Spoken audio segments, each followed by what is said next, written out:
Good afternoon, everyone. Welcome to this week's AI Would Agree. And good to see you all join us. Hope everybody's feeling well and fit and healthy. Unfortunately for us, our guest for this week is feeling slightly under the weather. Danny, it's a pleasure to have you on. I'm sorry for the circumstances that you've had to attend. How are you? I'm okay. I've got a bit of a croaky voice. I'm getting over the worst of my spring cold, but yeah, we'll soldier on through, shall we? Absolutely. We'll get there. We'll get there. Um, yeah, do you know what? We've probably been crossing paths on LinkedIn for quite a while, and it's only in the last week that we've actually spoke to each other for the first time. How that happens, I don't know. With the amount both of us are present on LinkedIn, but I'm pleased we did finally do it. Um, I guess for the guests at home, I guess pretty much everybody's going to know who you are. Like they probably know who I am. Sorry, everyone. Yeah, no, I rammed down your throat. I'm sorry. Um, I'm always here. Right. But for those of you who haven't met Danny before, Danny, would you just be kind enough to share a little bit of your background, a little bit of how you came to be where you are and why you do what you do? Because I think that's a really powerful proposition and I love it. Thank you, thank you. I think just take a step back. The LinkedIn algorithm gets some tough times, but if it keeps putting people together like us, it can't be all bad. This is true. Um, for the people that don't know who I am, my name's Danny, and I believe that happy bees make tasty honey. So if we have the right people in the right environment with the right leadership, then performance becomes a side effect. And my background has been predominantly in kind of organizational psychology and employee engagement. And the organization that my consultancy name that I founded, Firgun, is a Hebrew word that means to take delight and have sincere joy in somebody else's accomplishments. It's the ultimate cheerleader. And how that came about is, if I take you back to my childhood, I was a weird kid. I didn't really fit in everywhere. I was a choir boy and a chess captain and a computer nerd, and a bit of a smart ass if I say so at school. So I didn't really fit in. I didn't really belong within my kind of peer group as a kid. Um, and it wasn't until I left high school and went to college and I had to choose a sport as one of my academic studies. And I chose basketball. And it was the first time that I kind of found my tribe. I found like I belonged. Um, and it also meant the things that I was good at became a strength. So things like in basketball, you have to know who likes to catch the ball where. How do you set other people up for success? Um, and that's something that's kind of followed me all the way through my professional life is how do you coach people? How do you mentor people? How do you get the best out of people by setting them up for success? Um, and in that way, you create spaces where people do belong, where it's not the fact that you're a bit short or your clothes aren't quite right or you speak differently or from a different socioeconomic background or anything else. It's about how do you create an environment where everybody can contribute purposefully without fear of ridicule or reprimand. And that's what Feargoon's all about, creating environments and taking pride and pleasure in cheering people on and seeing them succeed. Fantastic. It's a great story. I think, you know what, there's probably a lot of people out there that focus on individuals and focus on transformation of the business. But I've not, to my knowledge, come across many businesses that focus on that um, team atmosphere and how you do that through the business as opposed to through the individuals that are playing the roles.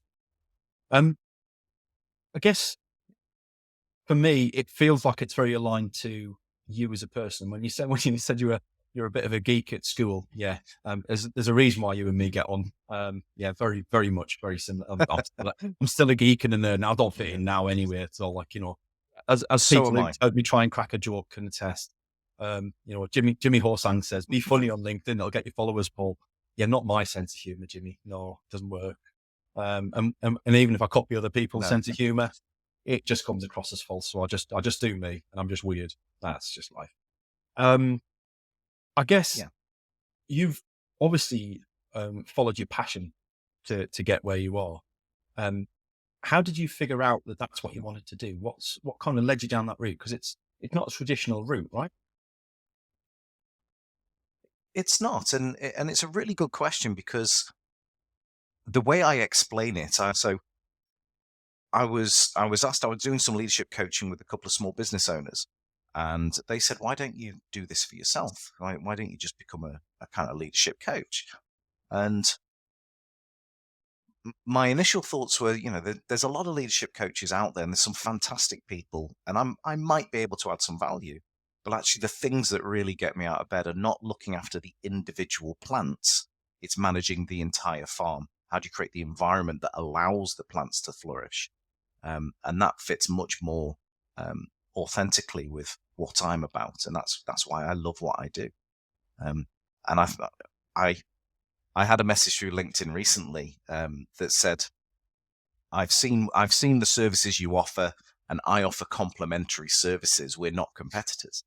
And I sent the gentleman a lovely message back to say, I don't have any competitors, because if there are other people doing what I do, creating spaces where people belong, more power to them. We want more of that. Yes, I have to keep the lights on and pay the mortgage, but the pie is big enough for everybody. And that is a great, worthwhile cause in my mind, that everybody should be able to find fulfilling work in an environment that's safe and free from ridicule or reprimand. Yeah. Yeah, it's perfect. I have for a long time kind of been a big fan of that aspect of things, like, but I've never really had it applied. I've never really seen it applied by anyone to the business as a whole, which really just makes a lot more Mhm. sense. To your point, I I can see the attraction to working with and making it, by working with entire businesses, you're having a much wider impact than you can just working with one or two people who might be able to afford your services. Yeah, But by working with a business, then you're having that of course. much wider conversation. Um, Of course. And I just to jump in, you're absolutely right. I can hopefully influence a much larger change. Um, but also, I'm very mantra driven, and my second mantra is nobody comes to work wanting to do a bad job. So when you have a leadership team of, for argument's sake, let's say there's 8 people in your senior leadership team, um, the environment that's created within that leadership team will allow people to contribute in certain ways. And if that leadership team values, for example, people that speak their mind, are very outspoken, extroverted, and so on, that might be great, but you may be missing out on the benefits that people that are not like that bring to your leadership team. And it's all about creating a space where there's cognitive diversity, rather than everybody's already a star in their own right, but you can be greater than the sum of the parts if the environment is conducive to allowing you to do that. how hard is that to get right, Danny? Because I'm sure there's a lot of people sat out there going, "Oh, we already do that. That's exactly what we do." But you know, thinking that that's the case and actually having it happen is two very separate things, as I well know. How hard is it to put that into practice Yeah. for somebody who thinks that? It's again a really interesting question, because making the changes is actually not too difficult. The real challenge initially is in spotting it, because I use the analogy of a fish doesn't know it lives in water. When you're in the culture, when you're in the environment, it supports you, and that's just the way we get things done around here. So you only see the world the way you see the world. So people that see the world differently to you, and particularly if the environment doesn't allow them to voice those opinions, then it's easy to dismiss those ideas, those thoughts, those approaches as, Dave just doesn't get it. We speak different languages.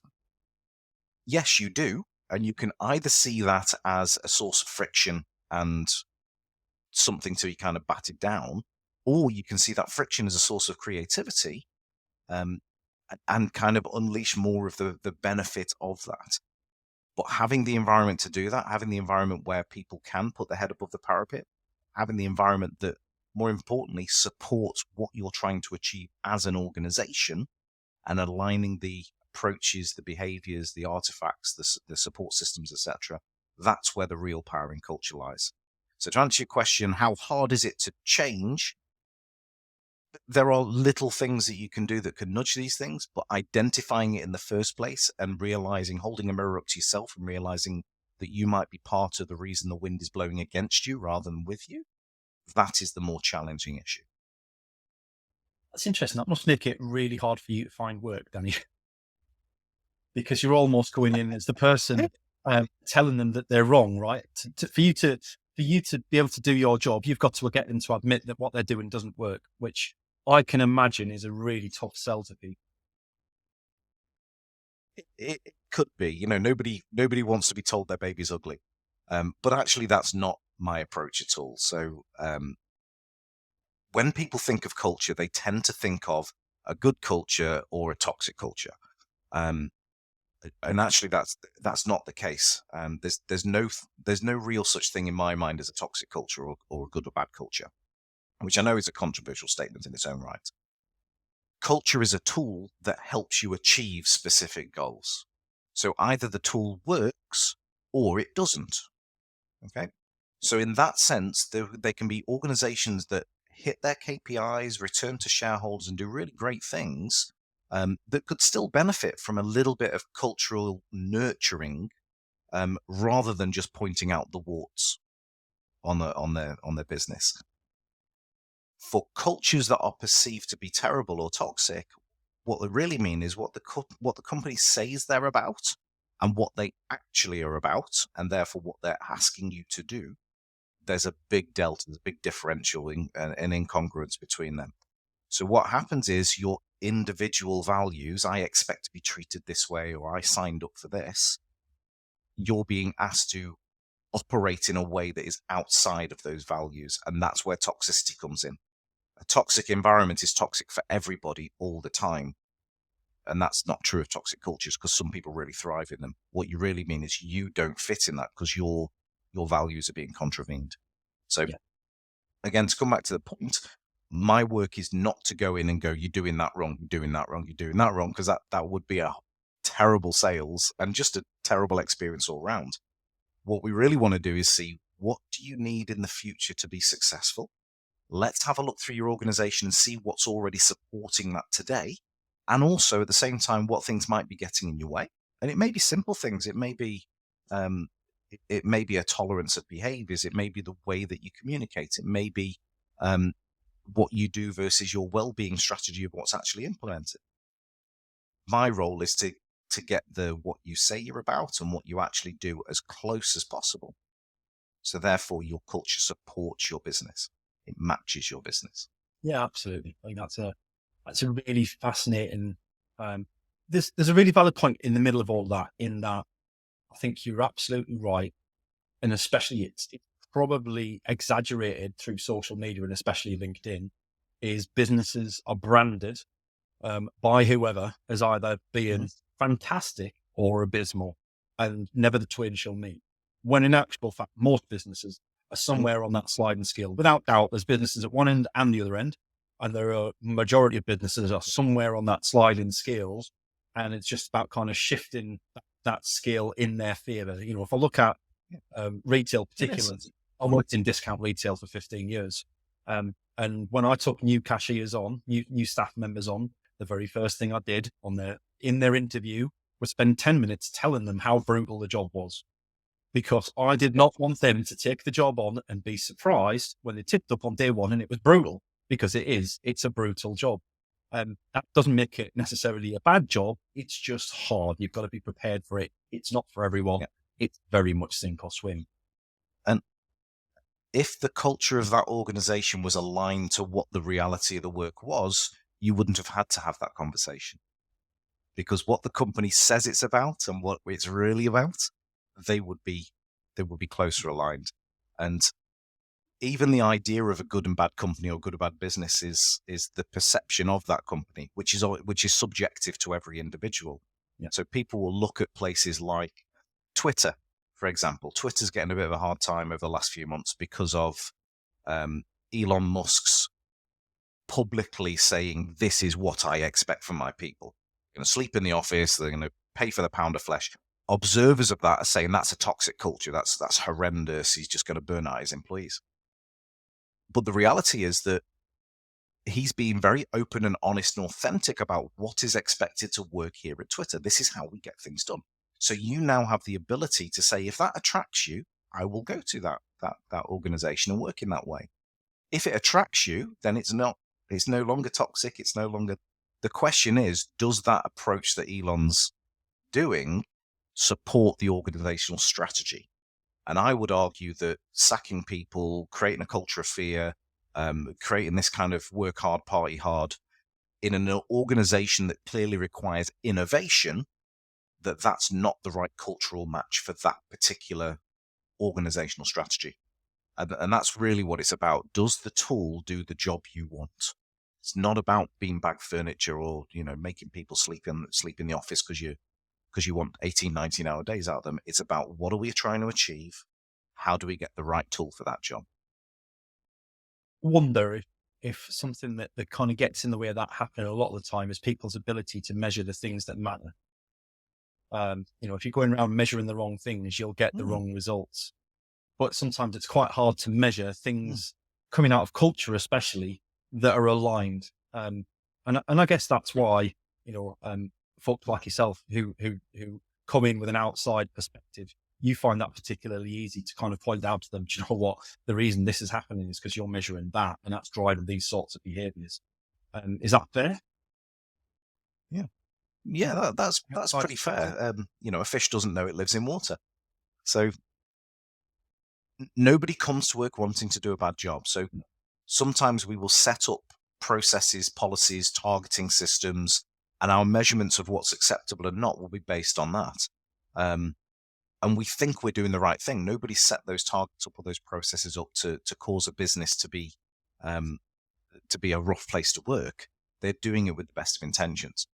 What we don't always realize or don't always do is that all of the targets, all of the approaches, all of the policies, all of the artifacts that we have in our organization should align to our strategy.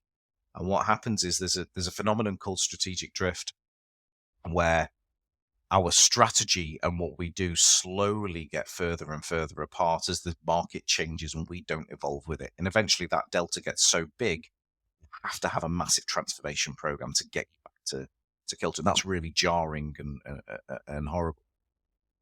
With culture, you have the same thing. So for example, I used to work for a mobile phone company, and that mobile phone company employed people as mobile phone advisors. And in the course of 2 or 3 years, the company then moved from being a mobile phone company to being a communications company that digitally connects people. And that's because 90% of the data on its network, traffic on its network, is data, not voice. So it's no longer a mobile phone company, it's a data company. But because there is an underlying belief that I am a mobile phone advisor, I work for a mobile phone company, then you see things manifest in the business. So I only talk about mobile phones. The advertising that the company does is mobile phone dominant. Even the name of the company is a contraction of voice, data, and phone. So all of these kind of pieces of evidence show that underlying belief, and that underlying belief is part of the reason your culture is what it is. The Met is going through a similar issue at the moment. The Met's underlying belief in the police is, we are here for law enforcement. If their belief was, we are here to keep the public safe, you would see completely different behaviors, completely different manifestations of approaches and policies and so on. So part of the challenge around culture is challenging that underlying paradigm, that underlying belief, so that you can align the KPIs the right way, you can align the processes the right way, etc. And that's really the stubbornest bit, if that's a word, to get under the skin of and try and change. But it's not the target that's the bad thing. Yes. It's not the person's behavior that's the bad thing. It's what's driving that. What made you think that behavior was acceptable? What made you think that target was acceptable? What made you think that KPI was the right focus? And that's what culture is. So I guess we're about 2/3 through the show. We've got 8 or 9 minutes, Danny. What I'd be interested to know, two things that people at home can kind of take away from the show today is, what are a couple of the telltale signs that they might need to realign their business culture and their strategy? And what are a couple of the things that you would advise that they do to help themselves first before they need your services? What can they do today that makes a change in their business? How can I talk myself out of a job? Fun. perfect, because if the world created these spaces, that it'd be perfect. That is my mission. So, telltale signs. A lot of the evidence of your culture and that cultural strategic drift hides in plain sight. We tend to think of it as we need to look at things like absenteeism or attrition, etc. But actually, there's some far more subtle things, particularly in organizations that are performing. So one of the things to look out for is how much of how we get things done around here is unofficial. So I don't mean nefarious and dodgy. I mean, how many of those interview chats do we have to go, look, I know you've passed your driving test, but this is how we really drive. Okay. I know this is what it said in your training, but here's some shortcuts around the system. I know that this is what we said your career trajectory is, but actually you need to really spend some time with these people. The more of those unwritten rules and those unwritten ways of getting things done, then the more likely your culture is misaligned to what you're trying to achieve. Because if your culture is aligned, you wouldn't have to have all those unwritten rules. So that's the first one. I like that. And the second one is there's a lot of organizations out there that don't know why they exist. So they may think, I make money. That's that's not a purpose. If you don't have a vision, if you don't have a purpose, if you don't have a mission, then how on earth can you identify the behaviors that will help you achieve it? In which case, how can you then hold people to account when their behaviors or their approaches are not matched to what you're trying to achieve? So the first step is always, why do you exist? What is your business here? How do you make the world a better place? Or whatever your strategy is that's aligned to your vision and values and your mission. Start with that. And then everything in your business, you've got an award ceremony, you've got a commission structure, you've got a uniform, you've got an open plan office versus small office. All of those things you can say, does that support what we're trying to achieve? Yes or no? If it does, do more of it. If it doesn't, try something different. Yeah. Love it. Just a quick question from the audience whilst we've been talking. We've got Matt Smith watching us. Hi, Matt. Thanks for chipping in. Going back to the comments that you made around the Met Police. Matt's question is, the American police's motto is to protect and serve, and yet we see some very, very unfortunate examples of their behaviour. Why is it? Because if we go back to what you said about the Met Police, if they were here to serve the public, we'd see a different response. Are we kind of? I guess we're kind of saying that the American police have a motto, but they don't necessarily live to that culture, right? Yes. And your brand slogan is not necessarily authentic to what your mission actually is. I've seen organizations that say things like, we put the employee at the heart of everything we do. And then they don't really have any well-being plans. They only serve chips and pies in the restaurants. So there's a disconnect between just because you say something doesn't necessarily make it so. America, I'm not close to the American system, so I don't know how much of what we see on social media and the news is kind of amplified, because surely the vast majority of employees of the various police services in America do protect and serve. However, there seems to be, just like we have in police services here, there are underlying beliefs that certain types of character and certain classes of character need to be treated differently to others. And in America, that's a far more racial element.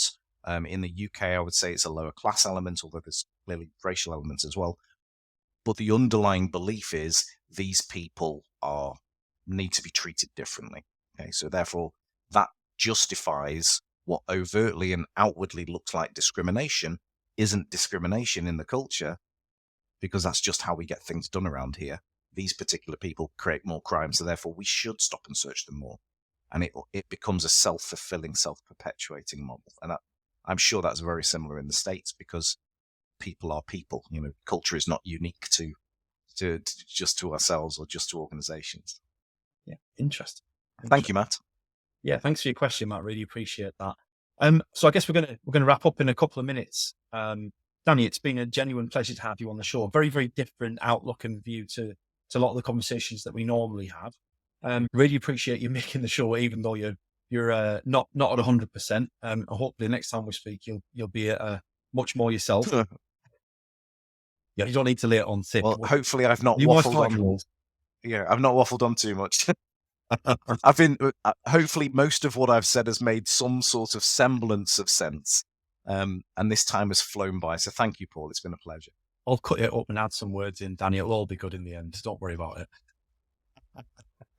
Can you make me 10 years young? Get rid of these bags as well. Can you do it? Yeah, I fantastic. can only do so much. I mean, look at this. Yeah, I have to. It's in comparison to me. You look all right, Danny. Don't worry about it.